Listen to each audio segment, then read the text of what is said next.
وصفتنا النهاردة ترند مكسرة الدنيا، هعملها معاكم لأول مرة. شكلها شهي وغنية بمكوناتها، من الحلويات الباردة، سهلة وسريعة وبسيطة ومش هتحتاج معانا فرن. كيكة النسكافيه، يلا نشوف هنعملها مع بعض ازاي. ازيكم عاملين ايه؟ اول حاجة نبدأ بسم الله. هنقول مع بعض المكونات بسرعة. معايا كيلو لبن حوالي 4 كوبايات، 4 معالق كاكاو خام، كوباية سكر، 4 معالق نشا، معلقة نسكافيه كبيرة، ذرة ملح، نص معلقة فانيليا. هضيف للبن كل المكونات على البارد واقلبها كويس لغاية لما تتجانس كلها والسكر يدوب جدا، ميبقاش فيه ذرة سكر. كاكاو والنشا كمان يدوبوا كويس قوي. الخليط ده عبارة عن البودنج اللي انا هضيفه لطبقات البسكوت. بعد كده برفع الخليط على النار لغاية لما يلف معايا. انا مش عايزاه تخين زي البودنج بالظبط كده، ما بيبرد بيتقل، بيبتدي يتقل بضيف ليه معلقتين زيت. هو ده القوام اللي انا عايزاه. تاني حاجة هنعملها، نحضر اللبن اللي هنسقي فيه البسكوت. كوباية لبن كبيرة هضيف لها معلقتين كبار سكر ومعلقة نسكافيه كبيرة، اقلبهم كويس جدا لغاية لما يدوبوا. كده نبتدي نعمل الصينية بتاعتنا ونرص طبقات البسكوت. معايا قالب بايركس متوسط، شكله حلو قوي بيبقى في التقديم.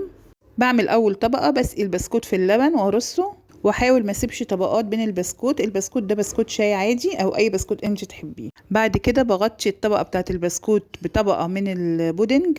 ممكن استغنى عن النسكافيه خالص، بالنسبه اللي مش بيحب النسكافيه ممكن استبدله بالقرفه، ده حسب الرغبه، ممكن يبقى شوكولاته بس. ابتدي اعمل الطبقه التانية من البسكوت. بعمل حوالي 3 طبقات او 4 حسب الرغبه. بنزل طبقه بسكوت وبعد كده البودنج وبعد كده البسكوت لغايه ما اخلص الكميه كلها. اهم حاجه قبل ما اضيف الصوص الشوكولاته للبسكوت لازم اتاكد ان هو بارد، علشان لو سخن البسكوت هيبوش.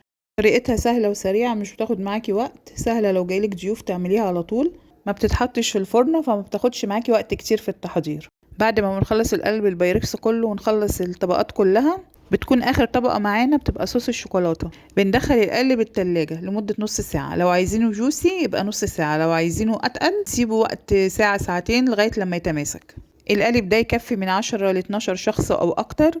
اتعمل بخامات معظمها من البيت، يبقى موجود في تلاجتك تقدمي منه لضيوفك في اي وقت. طبعا اخر طبقه دي بتبقى متساويه ومتغطيه تماما بالشوكولاته. كده القالب جاهز معايا، ادخله التلاجة لمده نص ساعه. اخر حاجه هعمل جناش الشوكولاته. معايا حوالي 250 جرام من الشوكولاته القطع، بضيف لها كوبايه لبن مغلي عليها قطعه زبده او كوبايه كريمه لباني. اللبن مغلي عشان اسيح بيه الشوكولاته. اسيب الشوكولاته في اللبن لمده 5 دقايق وبعد كده اقلبهم لغايه اما يسيحوا خالص. كده بعد ما طلعت القالب من التلاجة واتماسك بضيف ليه جناش الشوكولاته. كميه اللبن وكميه الشوكولاته دي بتديني صوص خفيف مش تقيل، انا عايزاه خفيف لان دي الطبقه النهائيه اللي هغطي بيها القالب.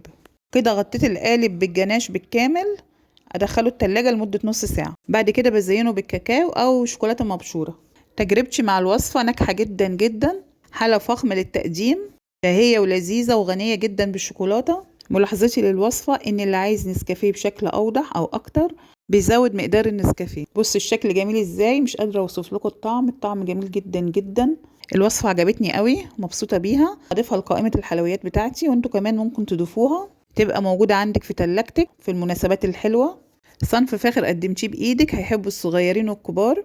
لو عجبتكم الوصفة لايك وشير على الفيسبوك، ولو موجودين على اليوتيوب فعلوا الجرس وسبسكرايب للقناة عشان يوصل لكم كل جديد، ودايما معايا ومنوريني في سفرة شرقي.